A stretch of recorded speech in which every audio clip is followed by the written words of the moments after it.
ये रथ याद है बाहुबली मूवी में जो भल्लाल देव ने यूज किया था, जिस सीन ने थिएटर में लोगों को सीटियां मारने में मजबूर कर दिया था। लेकिन क्या आपको पता है कि इस एपिक रथ का कॉन्सेप्ट आया कहां से? एक्चुअली एस राजमौली को इस रथ की इंस्पिरेशन मिली थी लियोनार्डो दा विंची के एक पुराने डिजाइन से। लियोनार्डो दा विंची जो कभी स्कूल नहीं गए और फॉर्मल एजुकेशन नहीं ली, उसने इस तरीके का एक रथ का डिजाइन बहुत पहले बना दिया था। उसने उस वक्त पर सोचा था कि एक ऐसा रथ होगा जिसमें 4 बड़े ब्लेड्स लगे होंगे, हर ब्लेड लगभग 1 मीटर का होगा और इस रथ को 4 घोड़े खींचेंगे और साथ में इस रथ में 3 लोग तक बैठ पाएंगे। और ये रथ सिर्फ पेपर में नहीं है, लोगों ने इस डिजाइन के मॉडल को एक्चुअल में बनाया है। इस रथ की खास बात यह है कि अगर आप इस रथ में बैठे हो और दूसरे देश का राजा दूसरी तरफ बैठा है जिसको बहुत सारे उसके सैनिक प्रोटेक्ट कर रहे हैं, तो आप डायरेक्टली उस राजा तक पहुंच सकते हो और बीच में जो भी सैनिक आएगा वो उस ब्लेड से कटता रहेगा। लियोनार्डो के हजारों इनोवेशन में से ये एक इनोवेशन थी और इसीलिए मुकेश अंबानी भी लियोनार्डो दा विंची के दीवाने हैं। Non-fiction I'm reading, there's a great book that's come on Leonardo da Vinci. By Walter Isaacson. By Isaacson. He's my favorite author, so I read everything that he is. और exactly यही reason है कि Bill Gates ने 240 करोड़ रुपए में Leonardo da Vinci की book by की और इसीलिए आज हम लियोनार्डो दा विंची के हजारों डिजाइन्स में से टॉप के कुछ डिजाइन्स देखेंगे, जिसमें सबसे पहला डिजाइन उन्होंने बनाया था over balanced wheel.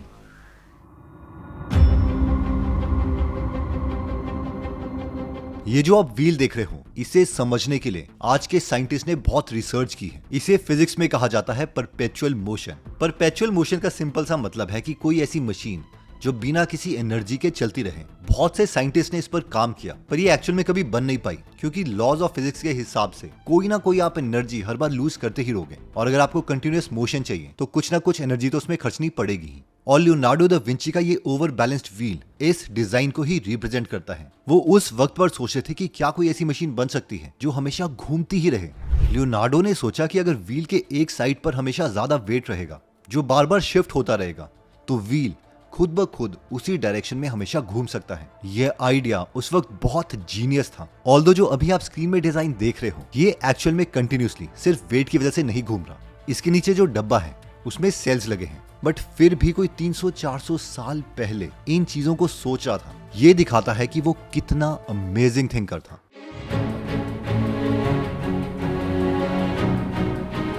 Leonardo da Vinci का नेक्स्ट अमेजिंग डिजाइन आता है कैम हैमर। इमेजिन करो कि आप दुनिया में सबसे पहली इंडस्ट्री बना रहे हो। उस वक्त पर आपके हाथ में लियोनार्डो का ये डिजाइन आ जाता तो आप कितने पैसे छाप सकते थे। आप स्टीम इंजन की मदद से इस कैम हैमर को यूज कर सकते थे जो 1 सेकंड में 20 बार तक हैमरिंग कर सकते थे। अगर आप अपनी इंडस्ट्री की मदद से बड़ी बड़ी शिप डिजाइन कर रहे हैं तो आप मेटल के चंक्स को इस कैम हैमर की मदद से शीट में कन्वर्ट कर सकते थे। और ये डिजाइन आज से करीबन 500 साल पहले लियोनार्डो ने दिया था, जो कि उनके स्केचेस को हम यहाँ पर स्क्रीन में देख सकते हैं। और ये डिजाइन का रिक्रिएटेड मॉडल है। लियोनार्डो एक ऐसा कॉन्सेप्ट बना रहे थे जिससे हैमरिंग करना ऑटोमेट हो जाए, जिसकी वजह से जो मैनुअल एफर्ट है लोगों का उसे कम किया जा सके।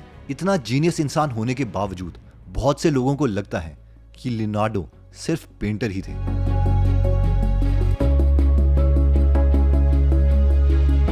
उनका नेक्स्ट जीनियस काम है हार्ट डायसेक्शन। देखिए, ये है आज के जमाने के टेक्स्ट बुक में पढ़ाए जाने वाला हार्ट का डायग्राम जो हम सबने स्कूल में देखा होगा। लेकिन ये है लियोनार्डो दा विंची के स्केचेस जो उन्होंने 1500s के आसपास बनाए थे, जिस वक्त पर इंसानों के लिए इतनी डिटेल सोचना मुश्किल था। जस्ट इमेजिन करो, लियोनार्डो ने हार्ट के अंदर के इस कॉम्प्लेक्स फंक्शनिंग को तब समझा जब लोग सिर्फ उस पे फोकस करते थे, जो उन्हें बाहर सिर्फ दिखता था। मैक्सिमम लोगों को उस वक्त पता भी नहीं था कि हमारे अंदर चल क्या रहा है। लेकिन लियोनार्डो बहुत ही ज्यादा क्यूरियस थे। वो हमेशा से जानना चाहते थे कि इंसान के अंदर क्या है। वो रात को छुपके से ग्रेवयार्ड जाते, मरे हुए लोगों की बॉडी निकालते और उसको डायसेक्ट करना शुरू करते और उसके एग्जैक्ट स्केचेस बनाते, जो हम यहाँ पर देख सकते हैं। उस वक्त लोगों को लगता था कि जो हार्ट में वॉल्स हैं वो बस प्रेशर से खुलते और बंद होते हैं, पर लियोनार्डो ने देखा कि जब ब्लड हार्ट से गुजर के आयोटा में जाता है तो वो एक सोलिंग टाइप मोशन बनाता है, बिल्कुल उसी तरीके के सोल जो नदियों में होते हैं।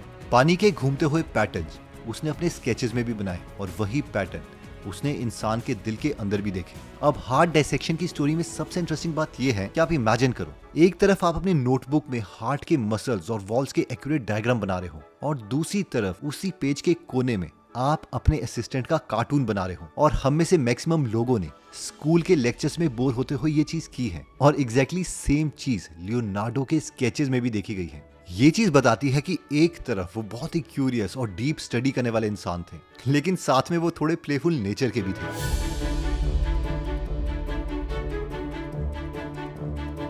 500 साल पहले उन्होंने नेक्स्ट जीनियस डिजाइन जो दिया था वो था वॉल प्रोटेक्शन। देखो, लियोनार्डो को इटली के एक फेमस पॉलिटिशियन बोर्जिया ने अपने मिलिट्री इंजीनियर के रूप में रखा था। लियोनार्डो को एक मिशन दिया गया था कि उन्हें शहर के डिफेंस को और मजबूत बनाना है ताकि दुश्मन आसानी से फोर्ट की दीवारों पर ना आ जाए। लियोनार्डो ने इस फोर्ट को बचाने के लिए सोचा कि क्या होगा कि अगर दुश्मन सीढ़ियां लेके दीवारों से उनके फोर्ट पे छलांग मार दे, इससे कैसे बचा जा सकता है। और इसीलिए लियोनार्डो ने ये डिजाइन बनाया जिसका मॉडल हम यहाँ पर देख सकते हैं। जैसे ही दुश्मन सीढ़ियां यूज करके दीवार को लांघने की कोशिश करेंगे, इन लीवर्स को एक्टिवेट कर दिया जाएगा जो कि दीवार के दूसरी तरफ इन रेल्स को हिला देंगे, जिससे जो सीढ़ियां हैं वो अनस्टेबल हो जाएगी और दुश्मन के सिपाही नीचे गिर जाएंगे। आजकल हम मॉडर्न वॉल्स पर एंटी क्लाइम स्पाइक्स और इलेक्ट्रॉनिक सिस्टम्स देखते हैं, लेकिन सोचो ये सब 500 साल पहले लियोनार्डो के दिमाग में था। वो बहुत बड़े विजनरी थे।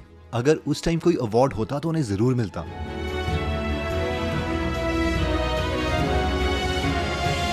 उनका नेक्स्ट बहुत फेमस डिजाइन था ये सैटेलाइट मैप। ये गूगल मैप जो आप स्क्रीन में देख रहे हो ये 2024 का है, जिसमें हमें कुछ स्पेशल नहीं लगेगा, लेकिन लियोनार्डो दा विंची ने कुछ ऐसा ही मैप 1502 में बनाया था। अब ये सब लियोनार्डो ने क्यों किया, इसके पीछे एक बहुत ही इंटरेस्टिंग स्टोरी है। देखो, उस वक्त जो इटली के पॉलिटिशियन थे बोर्जिया, उस वक्त वो लियोनार्डो की कैपेबिलिटी को समझ गए थे। उन्होंने लियोनार्डो को बुलाया और कहा कि तुम हमें मदद करोगे मिलिट्री इंजीनियरिंग में। बोर्जिया का एक नया इलाका इमोला उनके हाथ में आया था और लियोनार्डो को यह काम दिया गया कि वो पूरे शहर के टेरेन को समझेंगे, यानी कौन सी गली किधर जाती है, फोर्ट के आसपास कैसे रास्ते हैं, ताकि दुश्मन के हमले के टाइम में कहां से एग्जिट लेना है ये क्लियर हो। उस वक्त जितने भी पुराने मैप्स थे वो किसी दूर चोटी से किसी ने बनाए थे जिसमें कोई भी क्लैरिटी नहीं मिलती थी। लियोनार्डो ने इस प्रॉब्लम के बारे में सोचा कि वो बहुत अच्छा मैप कैसे बना सकते हैं। इसके लिए उन्होंने एक अमेजिंग आइडिया निकाला। उन्होंने एक सिंपल डिस्क को यूज किया जो डिग्रीज मेजर कर पाता था, एग्जैक्टली वैसे ही जैसे हम कंपास को यूज करते हैं नॉर्थ, साउथ, ईस्ट, वेस्ट को समझने के लिए।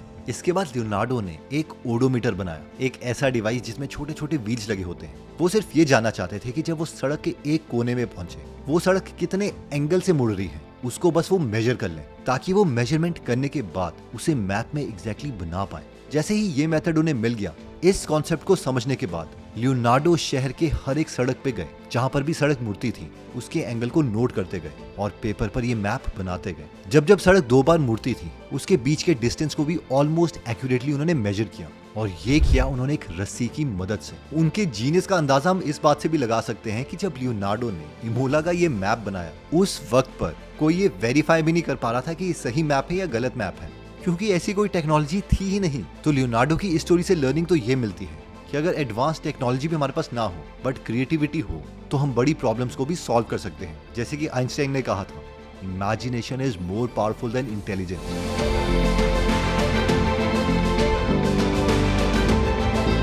नेक्स्ट मोस्ट इंपॉर्टेंट पार्ट आता है फ्लाइंग मशीन। सोचो 1903 में राइट ब्रदर्स का बहुत से लोग मजाक उड़ा रहे थे कि ये 2 भाई जिनकी साइकिल की दुकान है ये प्लेन कभी भी नहीं बना सकते, लेकिन उन्होंने एक्चुअल में एक सक्सेसफुल एयरप्लेन बनाया।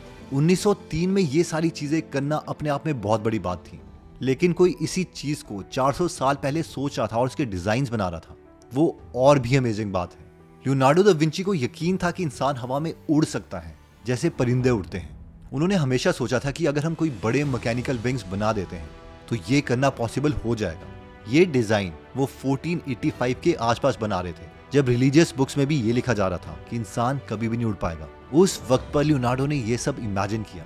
ये इसका छोटा मॉडल है जो यहाँ पर आप स्क्रीन में देख सकते हो। इसके अलावा भी फ्लाइंग से रिलेटेड उन्होंने बहुत से डिजाइन बनाए। उस वक्त पर ये सब सोचना एग्जैक्टली वैसे ही है जैसे 15 साल पहले इलॉन मस्क सोच रहे थे कि वो मार्स में जाएंगे।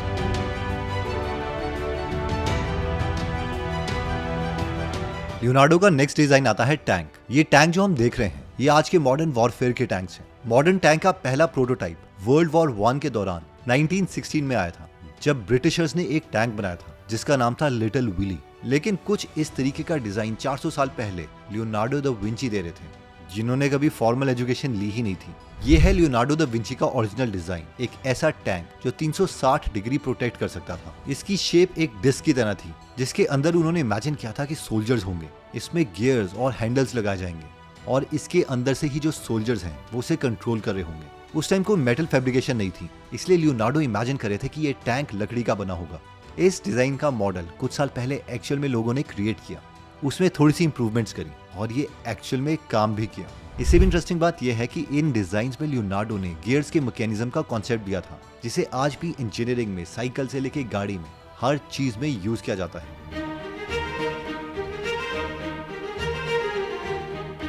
सोचो 15th सेंचुरी वो जमाना था जब कोई भी भारी पत्थर अगर उठाना है तो सबको लगता था कि जो सबसे ताकतवर इंसान है वो ही सबसे भारी पत्थर उठा सकता है। अगर बहुत ज्यादा भारी पत्थर उठाना है तो बहुत से लोग चाहिए होंगे। लेकिन उस वक्त पर लियोनार्डो दा विंची ने सोचा कि क्या कुछ ऐसा मैकेनिज्म बनाया जा सकता है जिससे ये जो काम है बहुत आसान हो जाए, और उसने एक सिंपल पुलिस सिस्टम बनाया। ये सिस्टम ऐसा था कि एक इंसान भी वो वेट उठा सकता था जो पहले एक पूरी टीम भी नहीं उठा पाती थी। सोचो वुडन स्ट्रक्चर के ऊपर जिसका मॉडल और इमेजेस हम यहाँ पर देख सकते हैं। ये सब पुलिस सिस्टम +1 में हमें फिजिक्स में पढ़ाया जाता है कि कितनी पुलिस लगा के उसका जो वेट है वो एक्चुअल में कितना कम हो जाएगा।